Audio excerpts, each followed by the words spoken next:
What's software testing? Software testing involves executing a program to identify any error or bug in the software product's code.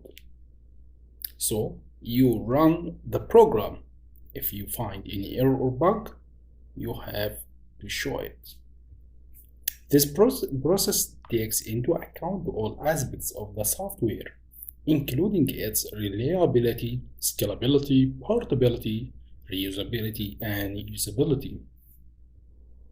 The main goal of software testing is to ensure that the system and its components meet the specified requirements and work accurately in every case.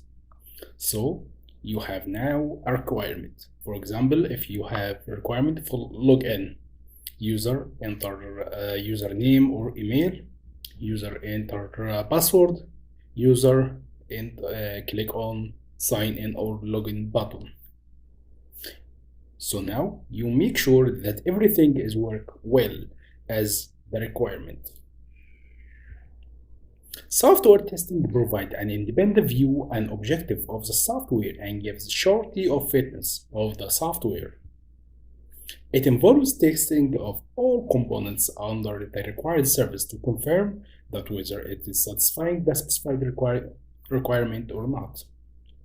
The process is also providing the client with the information about the quality of the software. So if the product is well, or if it fit to the requirement, you have to say to the client everything is good.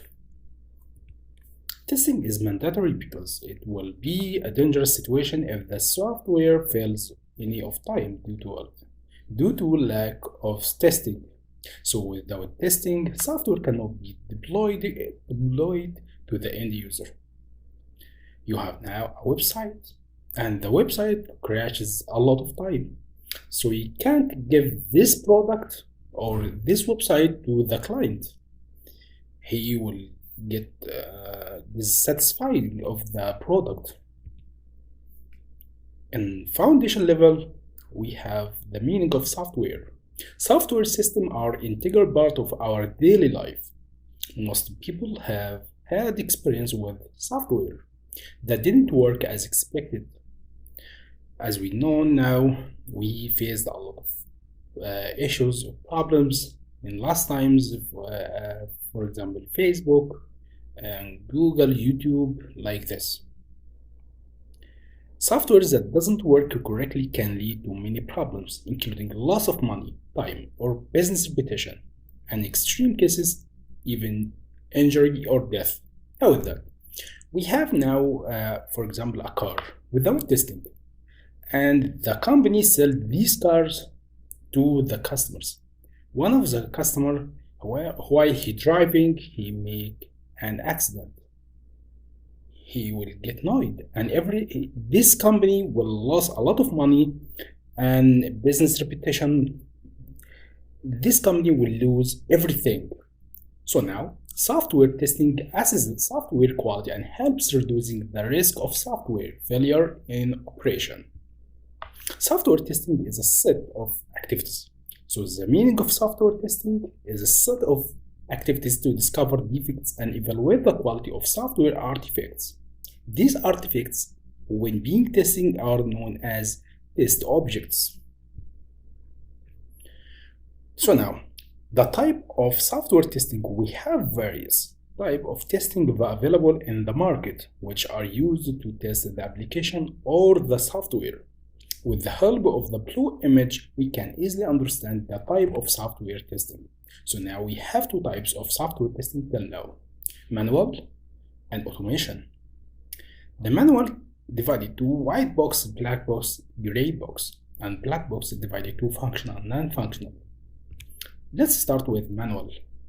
Manual testing is a software testing process in which test cases are executed manually without using any automated tool. So while you now using your automation tool, so now you are using automation testing. So if you cannot, or if you don't use any automated tool, so you are using a manual testing. All test cases executed by the tester manually according to the end user perspective. So as we said, what the user, you have to imagine what the user can do. For example, now an e-commerce website, user log in, add item to cart, go to cart, and a checkout. So now that's you. Imagine what the user or the end user will do. It ensures whether the application is working as mentioned in the requirement document or not. The test cases are planned and implemented to complete almost 100% of the software application. Test case reports are also generated manually. So you create the test cases manually. If you are automation or manual, you have to create your own test cases. Manual testing is one of the most fundamental testing process, as it can find both visible and hidden defects of the software.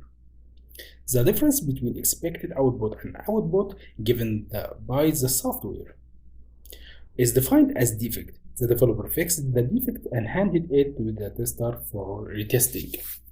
So now, what is the meaning of the difference between expected output and output?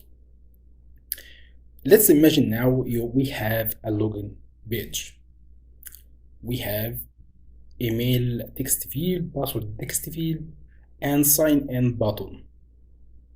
So now, as an end user perspective, we have to enter our email and password and click on sign in button. The expected is I use success to log in. But when I click on sign in, there is an error. Nothing happened. So I return this or I create a bug report to the developer that there is a bug. I can't sign in, for example. So the developer in this time fixed this defect and return it to the tester to retest it again. Manual testing is mandatory for every newly developed software before automated testing. So in big companies, there is automation testing and manual testing. The manual testing is started before automation testing happens. This testing requires great efforts and time, but it gives a shorty of bug-free software. Manual testing requires knowledge of manual testing techniques, but not of any automated testing tools. So manual testing uses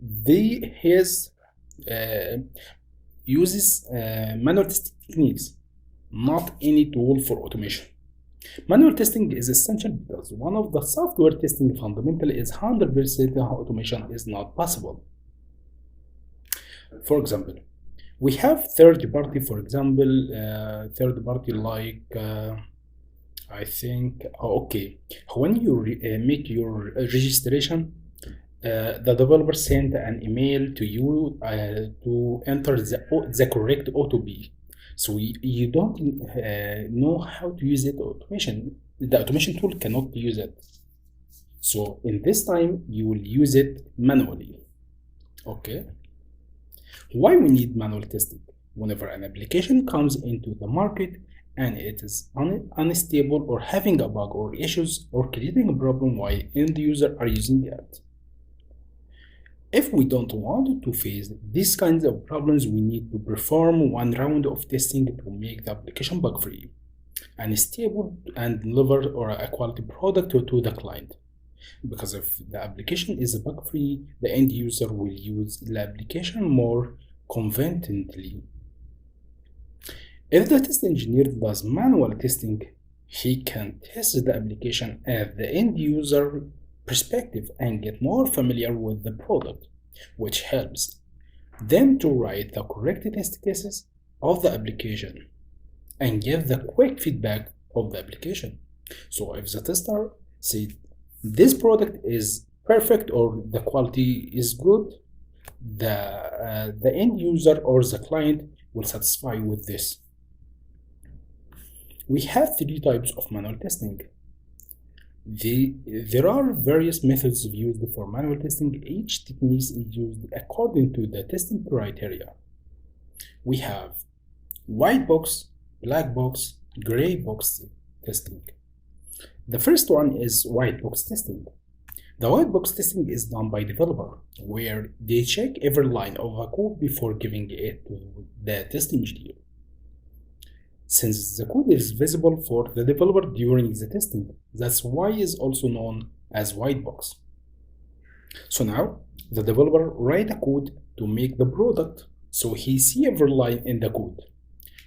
He will see every line if it's correct or not. Okay, if there any error, he can try to fix it. So he use now a white box testing. So it's white box testing is done by developer, while black box testing is done by the test engineer, where they can check the functionality of the application or the software according to the customer needs. In this, the code is not visible while performing the testing. That's why it's also known as black box testing. So now they shape the black box testing. You have now a box. This box, the inside of this box is coding.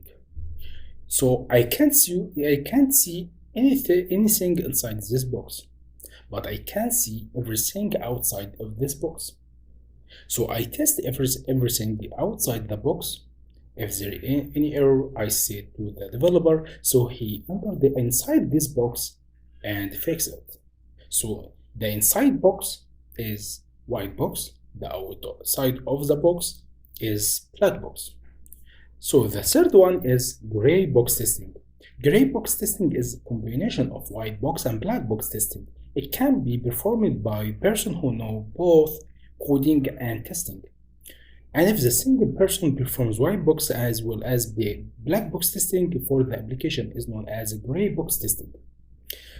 Okay, let's imagine it. For example, we have a Flutter developer making a Flutter app or cross-platform app, and at the same time he tests his app. He make a black box of his app. So now he can go inside the box, as I said, go inside the application to fix any error that he faced, and also he can test the whole app outside of the app, test every functionality of the app. So now in this time, this person called gray box testing. Thank you. See you next session.